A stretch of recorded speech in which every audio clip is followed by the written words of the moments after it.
اعوذ باللہ من الشیطان الرجیم بسم اللہ الرحمن الرحیم۔ آج ماہ مبارک رمضان کا تیسرا دن ہے اور پوری دنیا کے مسلمانوں نے آج تیسرا روزہ رکھا ہے۔ ہم اس مبارک اور بابرکت مہینے میں ہیں کہ جس مبارک اور بابرکت مہینے کی بڑی فضیلت اور بڑا مقام و مرتبہ بیان ہوا ہے۔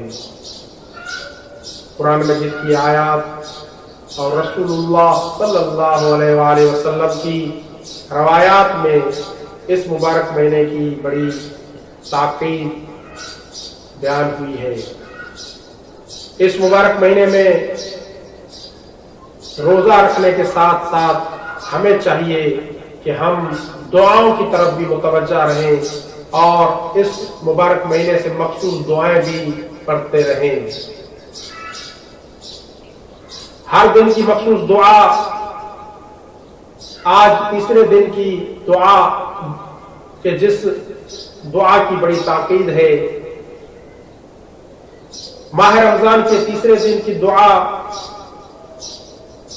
اللہم ارزقنی فیہ الذہن والتنبیہ وباعدنی فیہ من السفاہۃ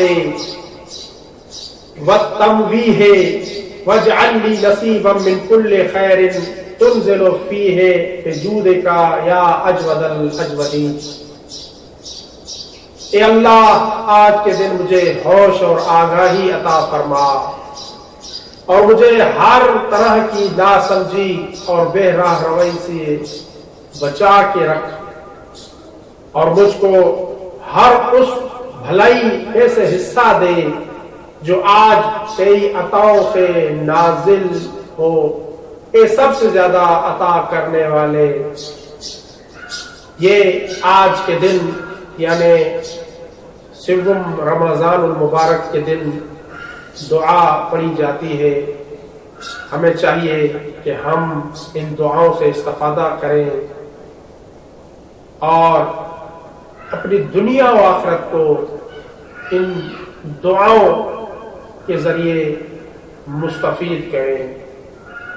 دنیا میں بھی ان دعاؤں سے استفادہ کریں اور یقیناً آخرت میں بھی ہمارے لیے ان دعاؤں کو پڑھنے کا بڑا اجر و ثواب ہے۔ سوم رمضان مبارک یعنی آج کا دن، آج کے دن منسوب اور مخصوص دعائیں پڑھنی چاہیے کہ جو ائمہ اہل بیت علیہ الصلوۃ والسلام نے بیان فرمائی ہے۔ آج کا دن وہ عظیم دن ہے کہ جس دن کے بارے میں رسول اللہ صلی اللہ علیہ وآلہ وسلم بیان فرماتے ہیں، ماہ رمضان میں خداوند عالم تیسرے دن بدن کے بالوں کے حساب کے برابر سفید موتی سے جنت الفردوس میں قبہ بنائے گا۔ یعنی آج کے دن سفید موتیوں سے کریم پروردگار ایک قبہ بنائے گا اور پھر فرمایا اور اس کے اوپر نور کے 12,000 گھر بنائے گا اور اس کے نیچے 12,000 گھر بنائے گا، اوپر بھی اس قبے کے 12,000 گھر، نیچے بھی 12,000 گھر۔ آپ نے فرمایا اور ہر گھر میں 1,000 تخت ہوں گے اور ہر تخت پر ایک حور بیٹھی ہوئی ہوگی اور تمہارے پاس ہر روز 1,000 ملائکہ آئیں گے اور ہر کوئی ایک ہدیہ لے کر آئے گا۔